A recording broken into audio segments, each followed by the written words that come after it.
Hi, good morning guys! Welcome back! So, nagbabalik ang ating magandang buntis. Magandang buntis, char. Naglilinis tayo for today's video kasi sinipag talaga si buntis.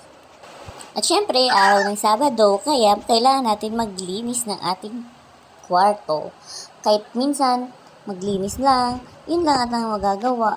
Kasi minsan, tinatamad, minsan hindi. So, ayan, pinapakita ko lang ang aking sobrang dami ng kalat sa loob ng aming kwarto. Fast forward, so nagprito muna talaga ako ng ulam namin, 3 piraso para uulam namin sa tanghalian habang ako'y maglilinis.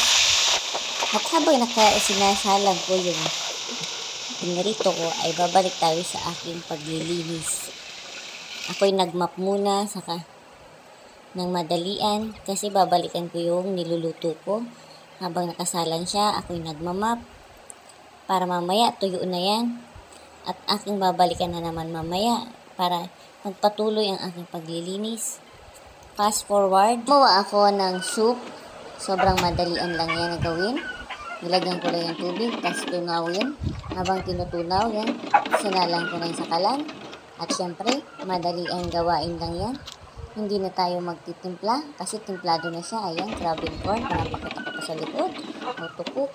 So, madalian lang siya. Madali lang talaga yan. So, bagay na bagay yan sa prito, lalo fried chicken. At saka, nilagyan ko yan ng isang itlog. Ayan, fast forward, nilagay ko na din yung itlog. At sobrang kulo na siya. Pagkaluto niyan, ay kakain na kami. Thank you for